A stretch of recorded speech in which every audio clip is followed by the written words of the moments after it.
de uma maneira até um Renan de ser. Com nenhum diálogo com o time, mas eu acho que as coisas que a gente faz são sempre muito espontâneas. Acho que hoje eu queria contar hoje para vocês um pouco a história disso. Mas eu acho que para funcionar melhor, acho que para a gente combinar aqui, vocês sabem, estou pré-candidato à presidência da República, vai haver as convenções, serei candidato nas convenções, acho que não há muitas dúvidas internas sobre isso. Havia uma discussão interna sobre o perfil do vice, né? E nós sempre colocamos, o perfil do vice tinha que ser um perfil complementar, no sentido de que o discurso nosso central hoje é um discurso que fala sobre enfrentamento a privilégios, combate à corrupção e destruição do crime organizado no nosso país. E alguém teria que ser complementar mostrando mestria nesse tipo de combate. Então havia alguns nomes e o nome do Haroldo já era um desses, já estava dentro do nosso leque. Então, quando eu fui fazer um evento em Caxias do Sul, eu já o conhecia e já havia uma simpatia, já estava gostando de trabalhar em conjunto com ele no período aqui da pré-campanha, na nossa viagem no Rio Grande do Sul. Lá em Caxias ele levanta e me oferece essa medalha dele, que foi uma medalha para um ato de bravura em que ele colocou a vida dele em risco. E eu fiquei muito, a certa medida a palavra até constrangido, porque eu falei, eu não mereço isso, você tá louco, Haroldo?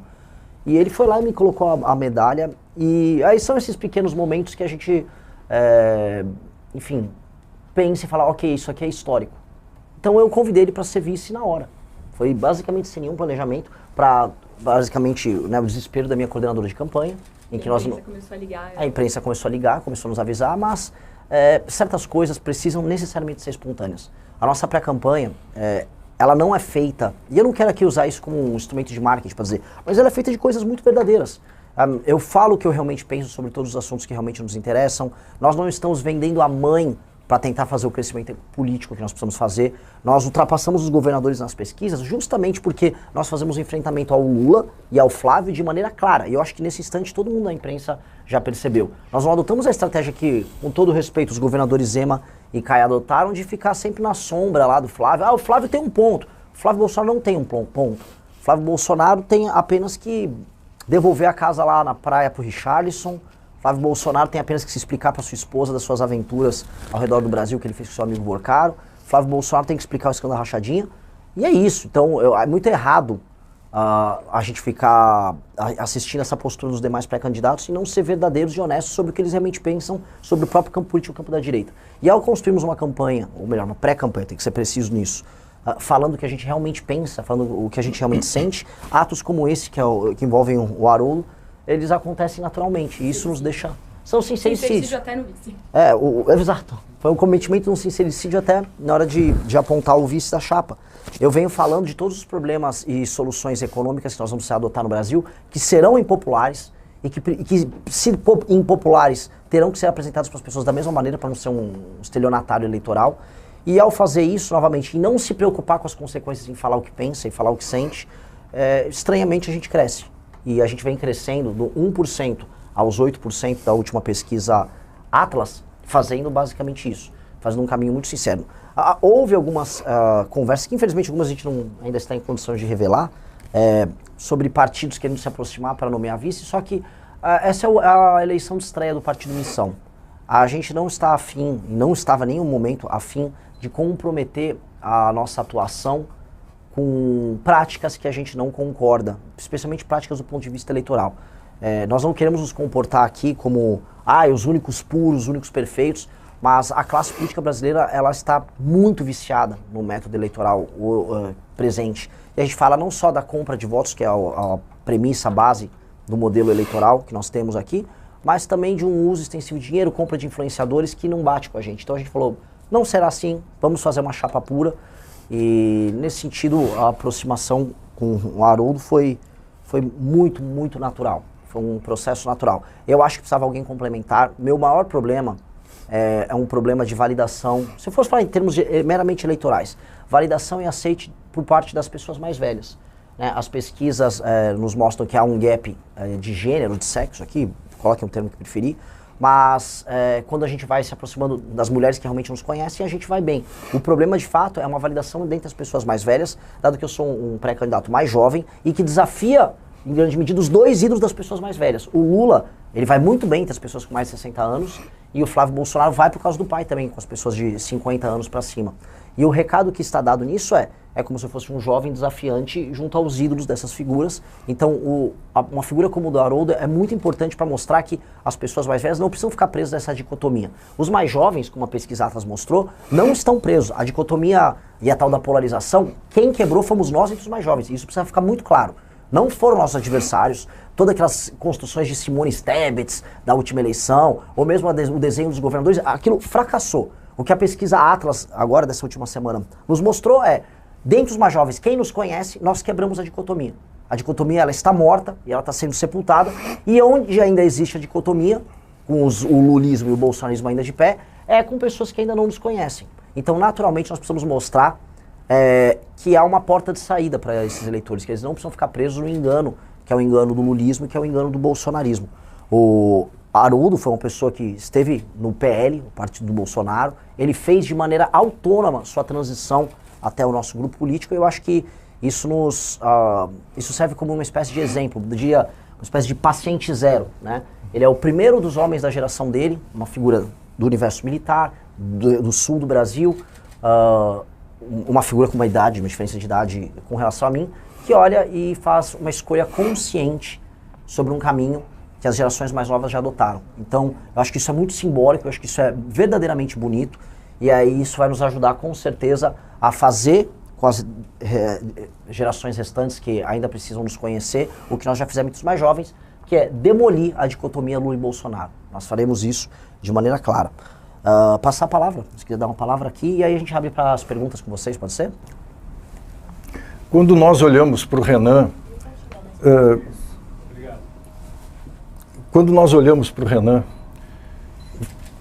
olhamos e vemos um homem de 42 anos. Eu olho o Renan, vejo este homem de 42 anos, mas também vejo em ti, Renan, um espírito milenar.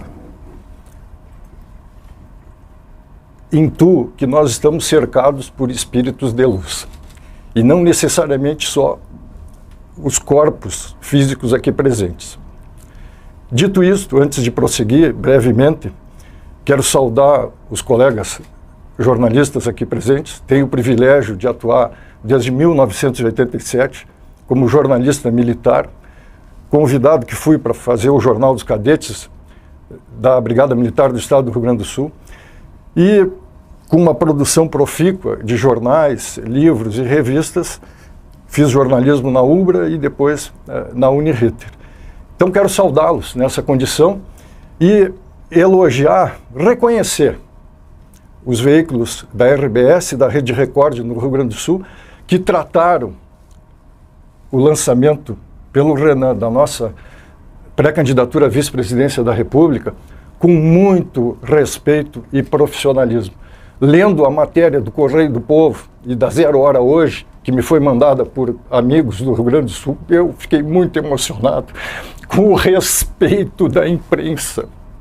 A responsabilidade que eu tenho como gaúcho é gigantesca. Eu não vou decepcionar os gaúchos e muito menos o povo brasileiro ao lado do Renan. E oro todos os dias para o povo brasileiro olhar com o respeito que nós olhamos para o Renan e ungí-lo com a presidência da República, porque eu sinto no meu coração. O Renan não é a terceira via.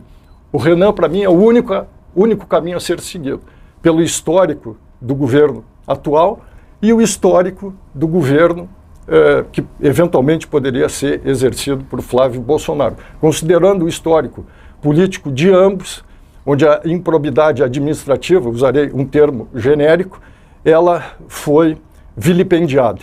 E quando eu olho para o Renan, e vou concluir agora, eu lembro do artigo 37 da Constituição Federal do Brasil.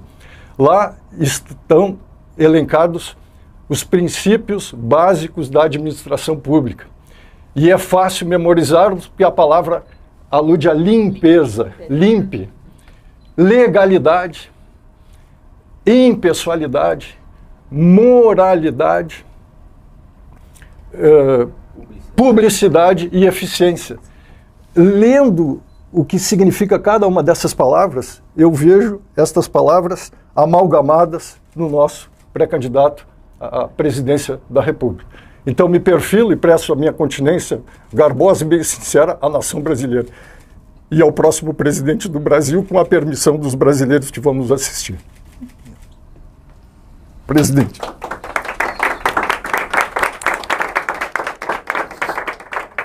Quer falar? Então, vamos para as perguntas, fico à disposição. Um de cada vez. Quem começa? Eu tenho uma pergunta. Coronel, por que o senhor decidiu deixar o PL?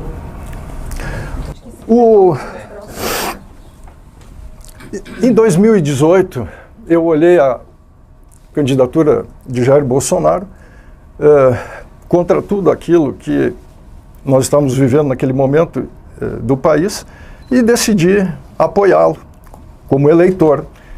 E votei no presidente e ao longo do período que se sucedeu do governo, vendo tudo aquilo que aconteceu na pandemia, por exemplo, né, vários erros estratégicos cometidos, principalmente no que se refere à saúde pública, e no exemplo que um chefe de nação deve dar para o seu povo, eu fui me decepcionando.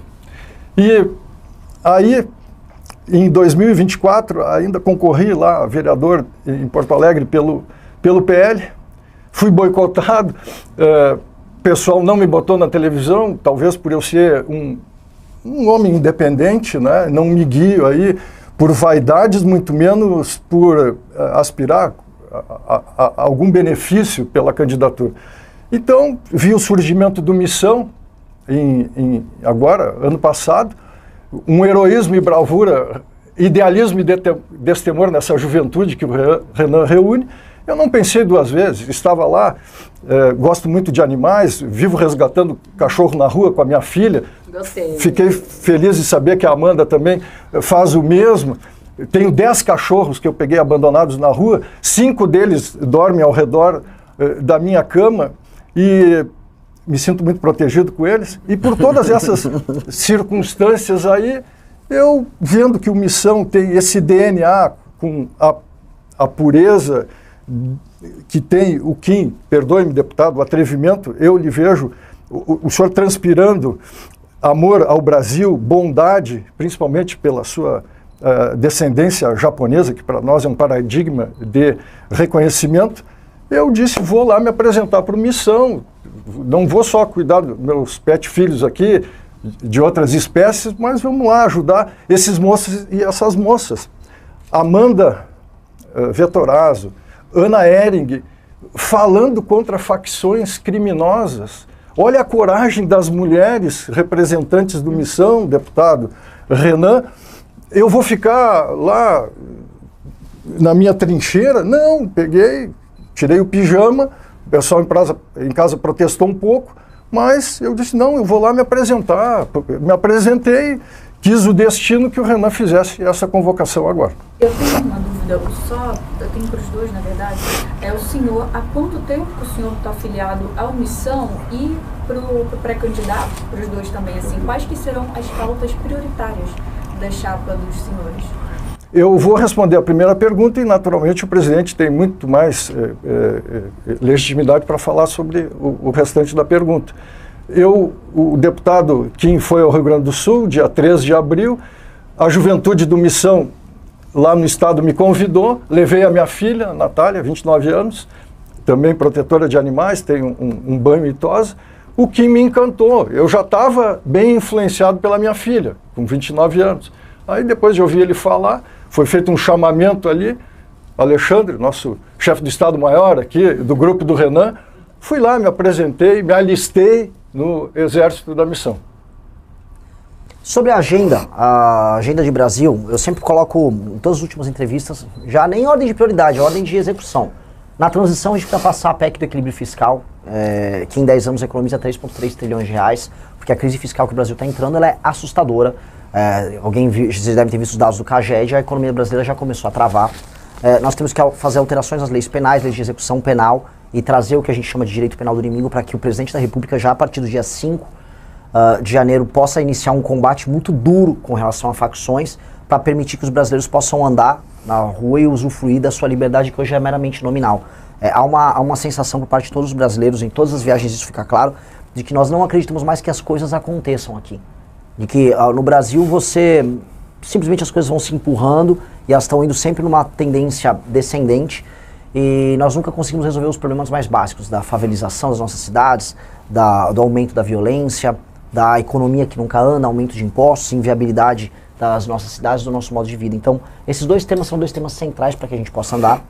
A agenda de competitividade, ou seja, reformas que mexam seja com a legislação trabalhista, investimentos na área de infraestrutura de estradas de rodagens, ferrovias, portos e energia, para que em 2 anos as atividades econômicas mais complexas possam acontecer no Brasil. Um realinhamento do Brasil dentro da política internacional, dentro de uma espécie de uma nova ordem global que China e Rússia vão estar, China e Estados Unidos já estarão vivendo essa guerra fria, e a questão das terras raras tem que ser muito bem ponderada aqui, porque isso representa o posicionamento do Brasil nesse mundo. E, por fim, acho que seriam os 2 últimos anos do meu mandato, a lei de responsabilidade gerencial. Infelizmente, acho que é um tema muito grande para eu tratar aqui na coletiva, mas seria a verdadeira reforma política que o Brasil precisa para que o Brasil nunca mais fique na mão do centrão. Hoje o país ele vive um regime em que um centrão, que tem mais de 300 deputados federais e uma plétora de prefeitos espalhados pelo Brasil, essas pessoas vivem da compra de voto, criaram um sistema político inviável, e aí o Brasil, que fica inviabilizado, acaba dependendo de decisões de entidades anômalas como a STF, que se torna um verdadeiro poder executivo ou legislativo, dependendo do dia. Então, esta resposta política, que é a lei de responsabilidade gerencial, seria o grande legado que nós deixaríamos. Dei a ordem aqui, mas basicamente de prioridade, porque para resolver os problemas brasileiros vai precisar seguir essa ordem. Só puxando esse fio, a ideia é apresentar um programa de governo com esses principais pontos, essas pautas na convenção. Vai ser dia 1º de agosto em São Paulo, a gente pode confirmar? 1º de agosto em São Paulo. Vai ser... E vai ser o livro amarelo da campanha. Nós temos aqui, inclusive, o livro amarelo, esse aqui são os estudos preparatórios do livro amarelo, que se quiserem a gente pode até passar para vocês. Só que aí isso é compilado e tornado as nossas propostas de campanha. Então tudo estará lá no dia 1º e vocês vão poder escrutinar, vamos discutir. E a ideia do senhor é se mudar para São Paulo, seguir fazendo agenda juntos, só se puderem falar um pouco dos próximos passos agora que foi definido, enfim, candidato e vice. Eu estou à disposição do Renan, do Missão, da Amanda, do Kim, Alexandre, todo esse grande time do Missão. Estou à disposição. O que o presidente precisar de mim, estou ao lado dele. Pretende se mudar agora para São Paulo ainda, né? No momento, eu tenho que me planejar um pouquinho, porque, como eu disse, 10 pet filhos em casa, mais a minha filha, mas, naturalmente, a prioridade é a nação brasileira. Estou bem representado pela minha filha lá, que ontem, ao vir para cá, já incumbi ela dessa missão. Além de cuidar dos delas, cuidar dos meus também. E uma das minhas cadelas, uma das fêmeas lá, deu cria, 6 lindos cachorrinhos, que estou cuidando bem deles, e vou ficar com um, que vai se chamar Missão. Uau! A estratégia e o desenho nosso é, naturalmente, em alguns eventos está comigo, mas a gente vai precisar fazer a cobertura de muitas ações. Então, nós temos hoje reuniões com o mercado financeiro, acho que o Kim, como nosso ministro das reformas, ele vai poder fazer essas reuniões enquanto eu estiver em viagem. Algumas ele estará comigo, outras ele participará de reuniões com os pré-candidatos a governo, ajudar nas chapas ao redor do Brasil, porque o Partido Missão está com chapa em todos os estados. Então a ideia é justamente estarmos em lugares diferentes a maior parte do tempo. A ideia é a gente cobrir o maior número de lugares. Nós temos uma campanha, eu volto a colocar, uma campanha pobre. Como ela é pobre, não tem jatinho. Como não tem jatinho, não dá para eu e ele estarem, né, então nós vamos ter que fazer, né, vamos ter que usar a estratégia de corpos diferentes em espaços diferentes para compensar a ausência de recursos, mas nunca sabemos, né? Há um surto de otimismo com relação à nossa pré-campanha e acho que teremos recursos para ter uma campanha do ponto de vista logístico mais efetiva. Pode mandar, gente. Vocês estão tímidos. Não, eu tô falando porque pelo amor de Deus. Deputado, o senhor ia disputar o governo de São Paulo? Qual o motivo pela desistência? O principal é porque o Renan vai ganhar.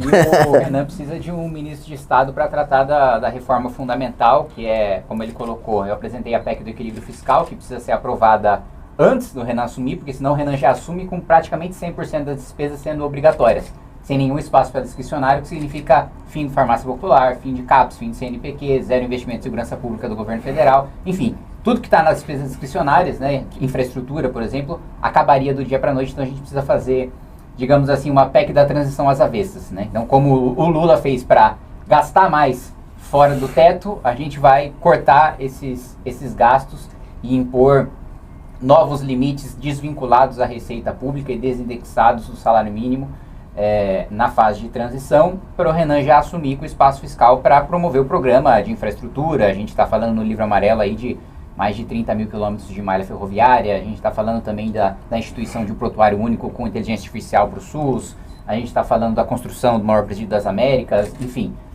bastante coisa que vai exigir investimento e a gente vai abrir. Países desenvolvidos têm ali 60%, 70% do orçamento discricionário, a gente tem 4%. Né? Então, esse espaço que a gente vai abrir, que precisa de um ministério para fazer essa reforma, além de um pente fino de uma reforma que a gente vai precisar fazer nos 50 mil cargos de livre nomeação que o presidente da República vai ter. Eu acho que se a gente não filtrar nenhum currículo somando todo mundo do partido, a gente não conhece 50 mil pessoas. Sim. Então a gente vai precisar fazer um pente fino, quais cargos precisam existir, não precisam existir, e a qualificação, o filtro, né, apesar de não ser concurso público, porque não são cargos efetivos, a gente fazer uma espécie do nosso concurso público para esses cargos de livre nomeação. Eu vou fazer uma pergunta, fica para os dois, quem se sentir preferir responder. A gente sabe que as polícias e os militares são um eleitorado muito cativo do bolsonarismo. A entrada do senhor na chapa do Missão tem alguma pretensão de talvez atrair uma parcela desse eleitorado para votar em vocês em outubro? Foi muito natural o cálculo que eu fiz. Eu gostaria de ter uma figura com uma origem militar, porque o tema do combate ao crime organizado e da guerra contra o crime é central. E eu não sou identificado como esse cara. De fato, nunca participei de uma troca de tiros na minha vida. Então, por mais que eu fale muito do assunto e seja um civil, o civil, nesse instante, dado que a gente vê o Brasil entrando numa guerra contra o crime, o civil precisa de um militar atuando junto. Eu acho que ter uma dupla em que eu cuido das obrigações civis como presidente da República e um vice que ajuda a coordenar essas forças para que a gente tenha um enfrentamento ao militar ao crime organizado sempre fez muito sentido. Do ponto de vista eleitoral, já estava rolando uma aproximação natural com forças policiais. Nosso pré-candidato ao governo do Rio de Janeiro, por exemplo, é alguém ligado ao BOPE, o sniper do BOPE. A gente tem policial sendo pré-candidato ao governo do Ceará, e o nosso discurso sobre enfrentamento ao crime é tão forte que a gente começou a invadir esse eleitorado. Então, eu acho que era um caminho natural. Acho que esse caminho natural já estava acontecendo, então não acho que isso faça, vamos dizer, não acho que isso seja a diferença que nós queremos colocar. Tinha que dar como eu disse, tinha que bater o sangue, dar uma química aqui entre eu e ele, entre estilos diferentes, jeitos de ser diferentes, linguagens diferentes, e é justamente isso que nós encontramos. Por mais que seja estranho, não há tanto cálculo nas coisas que nós fazemos. Dia desses eu estava dando uma entrevista lá em Caxias do Sul também, e eu falei, olha, nosso planejamento era primeiro o partido ficar pronto, depois eu aparecer nas pesquisas, depois eu ultrapassar os governadores, depois bater 10% até agosto, e aí derrotar o Flávio, né? E aí vai para o segundo turno e eu derroto o Lula. Não é que tinha um plano, eu só falei isso uma vez, aí muita gente falou, nossa, o cara tem um planejamento. Eu não tinha planejamento nenhum. A gente só apenas saiu viajando pelo Brasil falando o que a gente pensa. As coisas são muito mais espontâneas do que a gente imagina. Então, é ele porque tinha que ser ele. Acho que é isso que eu penso. Presidente, sim. Me sinto muito honrado em estar ao lado do Renan, com este olhar que ele tem de preocupação de defender a nação brasileira de facções criminosas que hoje já dominam 1/4 do território nacional. São 40 milhões de brasileiros sob o jugo de facções. Isso sim é uma ameaça real à nossa soberania. E com a moral que eu tenho, eu sou 100% ético, 100% responsável, e reconheço esses mesmos valores no Renan, honestidade, integridade. E por ser assim, eu me comunico com o melhor da polícia brasileira, militar e civil. Eu tenho certeza que esse contingente de policiais militares do bem, há eventuais desvios de conduta que devem ser combatidos, sou um representante que vou conversar com esses policiais. E a nação brasileira, escolhendo Renan Santos, eu faço aqui, empenho a minha palavra. Nas principais operações da Polícia Nacional, Militar e Civil, Federal, eu estarei lá nessas operações. Não para comandar, mas para dar o apoio moral, porque eles estão bem comandados. São Paulo aqui tem a primeira mulher na história da Polícia Militar de São Paulo como comandante-geral da maior força policial militar do Brasil. E a comandante aqui comanda com a sua moral como mulher, Amanda, que muito bem representa esse ímpeto, esse significado que a mulher tem. E não digo isso para agradar as mulheres. Eu sou quem eu sou porque tive uma mãe muito presente, um pai muito honesto e trabalhador. Tenho certeza que eu espelho o melhor da polícia brasileira. E como o Renan estabeleceu como prioridade, como bandeira, combater as facções em defesa da nação brasileira, estou ao lado dele e tenho certeza que nós vamos vencer essa guerra, por mais difícil que o cidadão que está oprimido lá, principalmente na periferia, ele possa achar que não tem solução.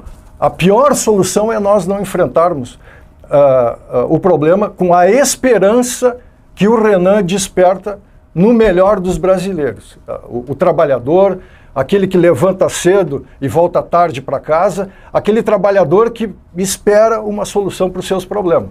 Essa solução, para mim, se chama Renan Santos. Ô, candidato, o senhor, as pesquisas apontam que o senhor ainda tem, dentre os candidatos, ele tem um dos maiores desconhecimentos, se não o maior. Como que o senhor pretende vencer esse desconhecimento? É por meio de redes sociais? Como o senhor falou, sua campanha não tem tantos recursos assim, tem a cota mínima ali do fundo.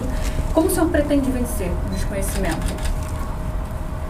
Essa é a pergunta de $1 trilhão, né? Mas eu vou ser bem claro sobre ela.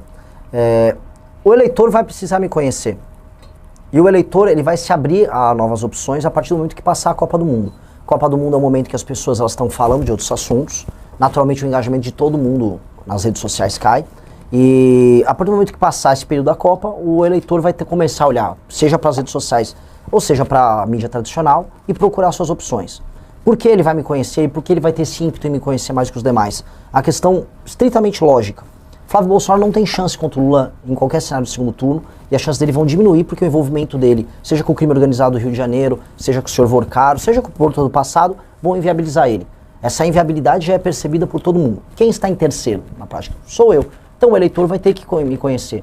Eu terei espaço na mídia tradicional, vou conversar com a mídia tradicional, vou aparecer, vou participar dos debates e falarei a verdade. Eu serei a mesma pessoa que eu sou aqui na coletiva com vocês. Eu vou falar a verdade e eu tendo a achar que o eleitor ele vai se convencer do que nós vamos apresentar. E isso vai diminuir muito o desconhecimento. O fato é o seguinte, o desconhecimento até o fim da eleição vai desaparecer. Porque teremos espaço, vou participar dos debates e os brasileiros vão querer se importar com o debate político como eles ainda não estão se importando. Então, nesse sentido, a questão não é sobre eu ficar mais conhecido, porque isso vai acontecer. É o que eu vou fazer com esse conhecimento. Eu tenho uma taxa de conversão muito grande. Eu estou na frente dos governadores, mesmo sendo muito mais desconhecido que eles. Ou seja, quem conhece tende a me preferir.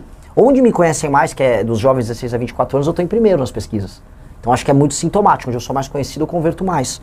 Então eu já me puni bastante. Eu fico coçando a cabeça, fico bravo comigo mesmo, porque eu não consigo diminuir esse desconhecimento. Mas às vezes a gente só tem que aceitar que as coisas são como elas são e que esse processo é um processo natural, que haverá um momento eleitoral e a gente aceitar isso. Então, hoje eu estou muito mais tranquilo sobre isso. Haverá um momento que as pessoas vão querer conhecer os pré-candidatos. E me dando uma câmera, me dando um espaço de fala, com todo o respeito aos demais, não há como comparar. Não há como comparar o Flávio ou o Lula comigo. Eu vou ser muito superiores, apresentando ideias que são também muito superiores, e aí as pessoas vão tomar a decisão delas. Um breve adendo, presidente, complementando, acho fundamental propus ao presidente a extinção do Ministério da Defesa. E disse para o Renan, ele me corrige, me chama de Renan, mas eu o vejo como o próximo presidente. Eu digo, presidente, extinga o Ministério da Defesa e dê o status de ministro para os comandantes do Exército, Marinha e Aeronáutica. E explico. Antigamente, quando eu era mais jovem, era assim. Para combater o crime organizado, como o Renan irá combater de fato e de direito, a interlocução do próximo presidente com o comandante do Exército, da Marinha e da Aeronáutica, ele tem que ser direto. ele não pode ter interlocução. E vocês que são aqui os olhos e os ouvidos da nação brasileira precisam saber que o Renan não é uma proposta do além. Não, ele vai combater. Tem o Kim, tem eu, tem a Amanda, tem a Ana Ehring lá em São Paulo, aqui em São Paulo. E, efetivamente, temos representantes em outros estados que estão imbuídos. Então, nós vamos precisar das Forças Armadas. Precisava fazer esse adendo com um outro breve histórico. Eu sou membro da Academia de História Militar do Brasil, do Exército Brasileiro, desde 1994. Toda essa história pode ser rastreada no meu blog lá, haroldomedina.blogspot.com. E com essa moral de inserção no Exército, estive à disposição do Exército em 1994, fundei o Correio Militar do Sul, que é o principal veículo de comunicação social do Exército no estado lá, em 1994. Fiz 14 edições, estou lá como na equipe do Conselho Editorial. Refiz a revista Ileia do Colégio Militar em 1994.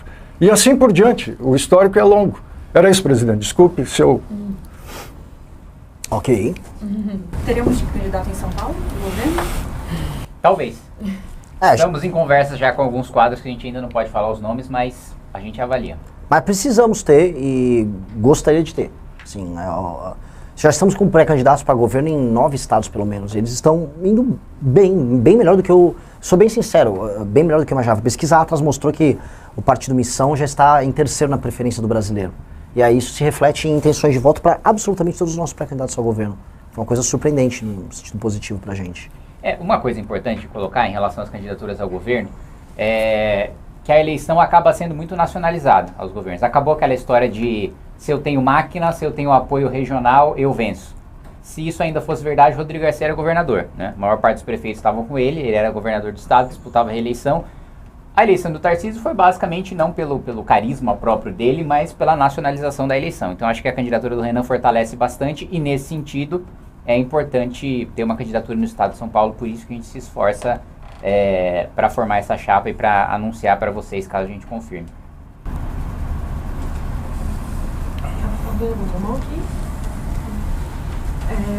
Não, o senhor acha que mulher vota mal? Depende da mulher. Tem mulher que vota muito mal, tem mulher que vota bem.